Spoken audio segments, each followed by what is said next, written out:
Welcome back to Minigame Only, the series where we are limited to supplies, rewards and XP gained from minigames, to see if we can beat some of RuneScape's classic and modern day challenges. Previously, on MG Lot, we achieved 50 agility in the Brimhaven Arena. We then made our way to the fight caves to get some combat levels. After this, we completed the Grand Tree quest. This is granting us kudos and also unlocked the Gnome restaurant minigame. This is where you find us. As mentioned, I need to get some food.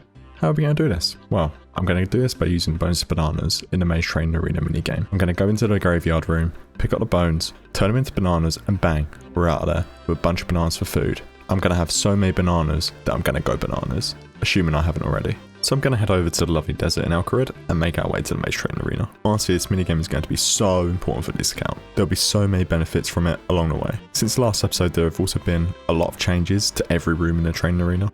The main change for us is that there is now a bank upstairs. So if I forget my runes again, I just need to go back upstairs. The general changes to the training arena. There is now no delay in casting Telegrab and bones to bananas. This is effective across the whole game, so that's very useful. There's no longer the need for the pizzazz hat to enter the minigame, so that's another thing that I always forgot, so very useful. I'll cover each room upgrade once we get to it, but for now, the relevant changes for us in the creature graveyard is as follows. I'll only take damage from fallen bones, whereas previously, you would take damage just from spending time in the room. That's a very nice skill-based change, that's for sure. You now get XP for depositing fruit. However, we won't be doing that just yet, as we need the fruit for our food. But other than that, it's just general changes to the creature graveyard. Nothing that's too relevant for us at the moment, but like I said, I'll cover the other runes once we get to it. Any big changes that you need to know, I'll let you know. So for creature graveyard, my inventory needs to just be runes to cast, bones to bananas. So I need earth, water and nature runes. Let's go upstairs and use this new bank. Ah, there you are. So easy to get to. So easy. Best minigame ever. I give it a 12 out of 10. It's time. It's time to clock in for the graveyard shift. All I need to do is go over here, pick up these bones until I get a full inventory, whilst avoiding the bones falling from the ceiling. Now that I've got a full inventory, I'm just going to cast bones to bananas. There we go. Bananas acquired. Time to leave. No, it doesn't work. Shit. Oh, no.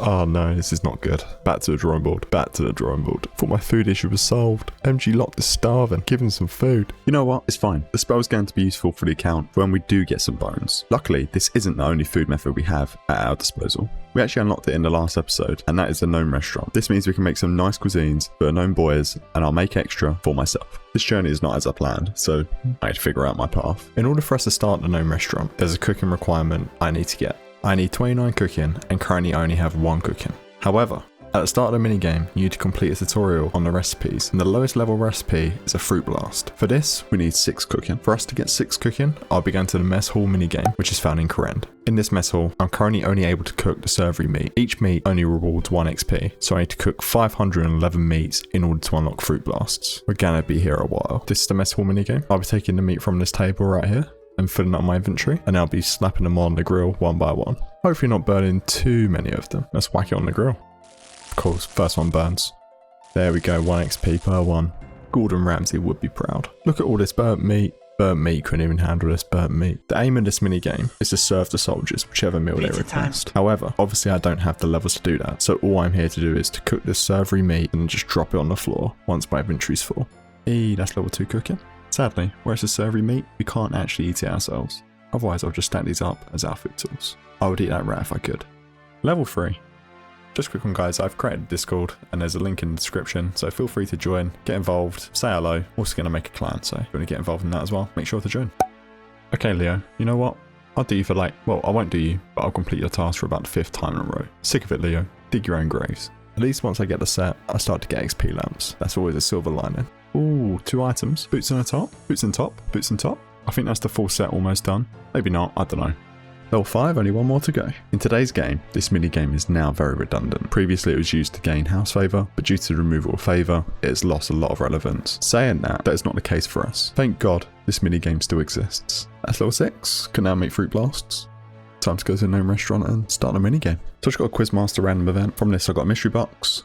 So yeah, just gonna open this and see what I get. Ooh, a mithril scimitar. Oh, can I equip it?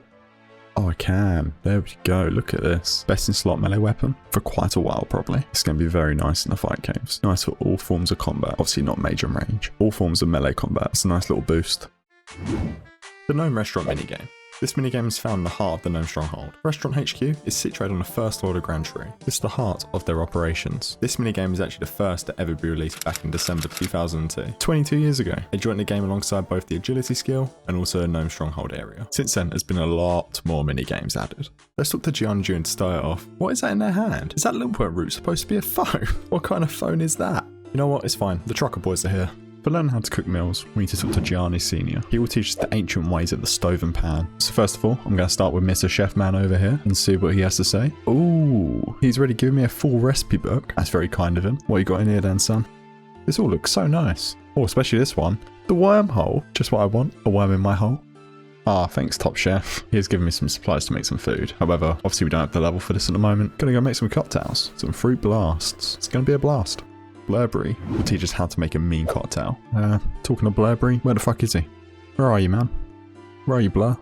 He's blurring in the background. I can't see him. Where is he? Nope. Where is he? Nope, that's not him. Nope. There he is. There he is. His bald head. Hiding in the crowd. So Blurberry also gives us a recipe book, which I'm going to really quickly read. He's also been kind enough to give us the ingredients for our first cocktail. But luckily there is a shop here to buy all the ingredients needed in the future. We can use this shop as it's a shop for the minigame. Also, I know I can just straight up eat this pineapple as food, however I'm banning this. I'm only allowing myself to eat the end product from the minigame. For example, a fruit blast that I've made, or some toad crunchies. So to whip up the fruit blast, we need 1 pineapple, 1 orange and 1 lemon. This is for the juice. And then we need to garnish this with a slice of lemon. So to make the cocktail, we use the cocktail shaker and then we select fruit blast from this option. Ooh, that's a nice 30 XP drop. That's more than a full inventory of cooked savory meats. That's crazy. I then need to make my lemon slices and I just simply pour the cocktail into the glass. And that makes our first fruit blast. And that's another 20 XP. Now that I've made the first one, start stacking them up. This will be our food supply as well as any future orders when I do deliveries for the Gnome restaurant. I'm going to be buying my supplies from the man that provides, and that's Heckle Funch, starting our mixology session. So that's our first 4 cocktails made, and I've also unlocked how to make a pineapple punch cocktail. This one requires a lot more effort as well as ingredients. How many chunks do you want in this cocktail? Jeez.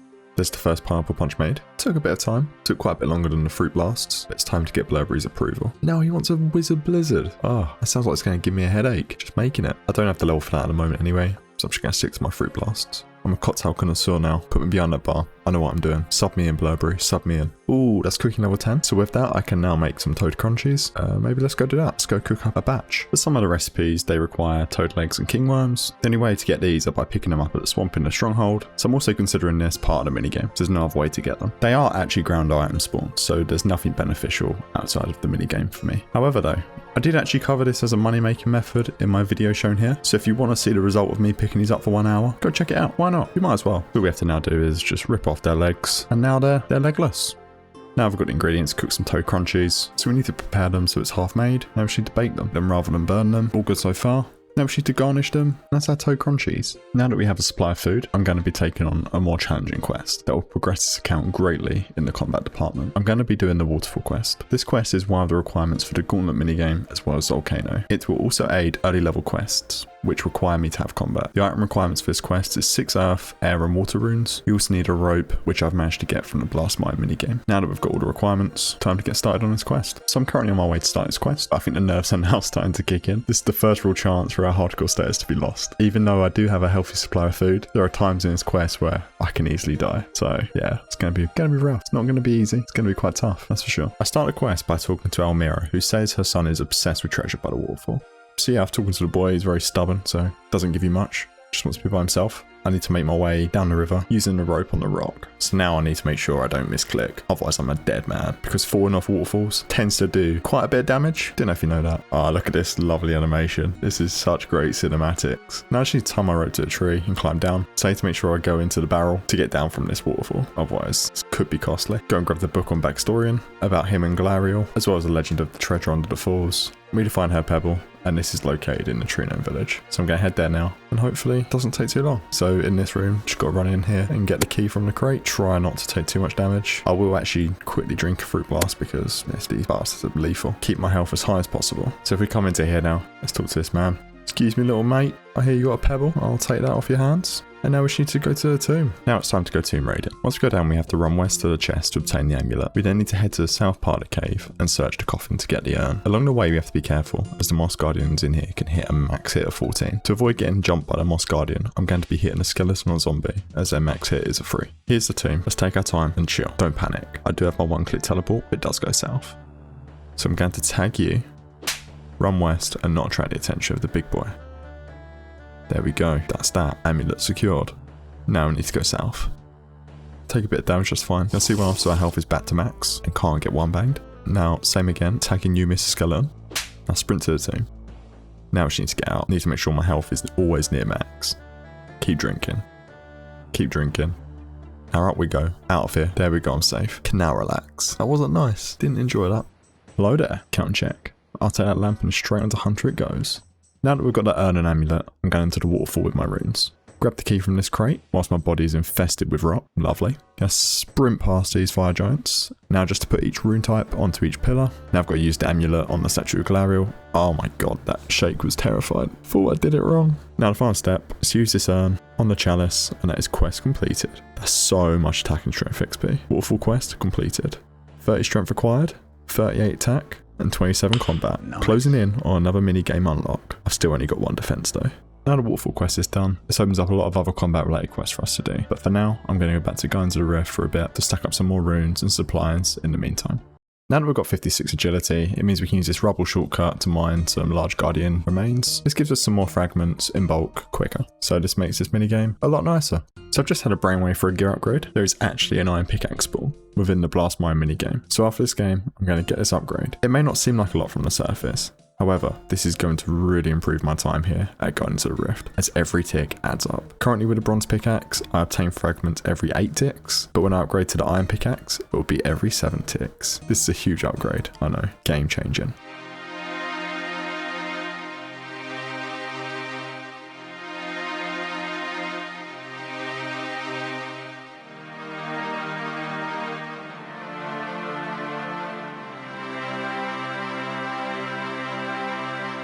Oh yeah, go on then. I'll have a kebab and a beer. Thank you very much. I'm just coming up to the blast mine minigame now. Can't actually do this one yet, but I will do at some point, I'm sure. This is actually where I also got my rope for the waterfall quest. So there should be an iron pick spawn over here. Yep, there it is. That's nice. I will pick that up. This must have been added recently. Or has it always been there? I must have just missed it when planning my research before. I've got it now, and that means Guardians of the Rift will be a little better. Time to give the iron pick a swing. Before the bronze pickaxe, I was getting about 50 to 60 fragments by the time the first portal came up. So it'll be interesting to see how much the iron pick gets us by that time. One day we'll have the dragon pickaxe, guys. We can actually get it. It's actually possible through the volcanic mine minigame. So one day, you never know. Here comes the first portal. So I'm on 93 fragments by the time the first portals came up. That is more or less a 50% increase in fragments. This pickaxe is game changing. Now at the end of my first game with the iron pick, I can confirm it was a huge improvement. I was active the entire game this time, whereas normally in the middle of the game, I used to go and mine more fragments to be effective in the minigame. Obviously the iron one is far from ideal, but I'll take anything I can have at the moment. So a big shout out to Blastmine for providing. And to celebrate, I'm going to open up my rewards. Little pack opening for you guys. I've stacked up quite a few, 15 in total. Let's hope we get lucky. Another elemental talisman. More runes. Some pals, it's not bad. More runes. Useless talisman. That's absolutely nothing useful at all. Great, back in we go. Okay, so I've stacked up more tokens, more pools. See what we get, see if we get lucky this time. As Daft Punk would say, it's time to get lucky. So far, absolutely nothing. Oh, Abyssal Ashes, just what we need. More pals. Once again, nothing useful. I'm going to take a short break from Guardians of the Rift. Go do another quest that gives us combat XP. Going to start off with doing Vampyre Slayer. So Vampyre Slayer is needed for one of the quests required to do Hallowed Sepulchre. Another one further down the line, but still need for minigames so we can do it. It also unlocks us the Count Draenor boss in Nightmare Zone minigame. Not thought too much about doing Nightmare Zone because it can be a bit cheesy, but at the same time it's some AFK time. It's an option. It is a minigame at the end of the day, and it's possible to do. It's always nice to get a little boss in that as well. All we need for this quest is garlic, steak, and a beer. Luckily, the little dwarf man gave us a beer earlier, so we'll take that. I believe you start it in here, in Morgan's house, and the garlic is obtained during the quest upstairs. Let's help you out, Morgan. Let's get the garlic from Morgan's house. Who stores garlic next to their bed in a cupboard? Let's be real, Morgan. What are you planning out? We've got to go talk to Dr. Harlow in Varrock, so I'm going to teleport there. Pretty sure he's in the pub getting pissed. The doctor's demanding a beer, so I'm going to provide him a beer and see what he does. Get my beer from the dwarf. You're welcome, mate. You're welcome. Morgan had a garlic in his cupboard next to his bed. And Dr. Harlow had a steak in his pocket. Crazy people, honestly. So all we have to do now is just go kill the vampire that's in Draenor Manor. It's been going to the guy's home to kill him for no reason. He's done nothing wrong. Done nothing wrong. You know what? XP is XP. I'm not going to turn it down. What's a vampire's least favourite food? A garlic steak. Oh, I need a hammer. I don't have a hammer. Once again, got all the way here. Don't even have the tools. So I need a hammer as well. But I should have a hammer. I lied. The one item I don't have is a hammer. But there's ways of getting this. And I know one way. Going to be a bit of a trek, but it's possible. So Wintertodt. Another trek across the wild. That is a shield, my friend. Cheers, Miles. Wintertodd's in here. Another minigame, which I assume I can go in. I just can't partake. But I assume I can get in, right? Watch this when I get denied. And absolutely mugged off. No. Oh, so you do need 50 fire making just to get in to partake. I was hoping I could just go in and grab a hammer. Obviously not. That's fine. That's fine. Another instance to put it on the back burner, I guess. It's just been some time. I've gone to a drawing board and I think I figured it out. I think I have anyway. We're going to test it. If it doesn't work, I'm screwed. If it does work, Vampire Slayer will be completed. My plan is to go to the fishing trawler. I can't really complete the minigame yet. I don't have the fishing requirement to do this, but you can partake in the minigame still. And on the fishing trawler boat, there is a crate of hammers. So I'm going to search this crate of hammers and obtain one. Only issue is got to be careful with the ogres. These ogres can be lethal. You know, being extra safe is when that man just throws his mace and one bangs me. Give me a crash course, I assume, Murphy. Do we need level 15 fishing in order to catch anything? However, we're not here for fish. We're here for your hammer. We're on the boat. Oh, here we go. And what does that look like up there? They're axes, buckets as well. Okay, so buckets, hammers. I'll take one. I'll take a few hammers just in case I do get a bit too hammered and lose them. I really hope I can leave here with these hammers. I don't see why I couldn't. Moment of truth. Too far away from shore to teleport. Okay, what if I log out? Aha! I outsmarted you, Jagex, but you didn't think of that one. But now I'm in the middle of nowhere. But that's fine. I've got 4 hammers and some Balaam buckets, even though I don't think I can do anything with them. I have got a hammer. That means we can now finish our quest. So let's go to Draenor. Yeah, time to go kill this vampire. And I think that's the last bit of the quest. That's all that's needed. So he's in this lively Draenor manor, and he will be downstairs. It's going to be in this nice coffin. Nice. Sit down. Vampire Slayer completed. One step closer to Hallowed Sepulchre. 39 attack, nearly 28 combat. Oosh. That's Vampire Slayer done. Wasn't an issue at all. Absolutely slapped them. Gonna end it there, guys. So thank you for watching. If you haven't already, please subscribe and I'll catch you in the next one. Cheers.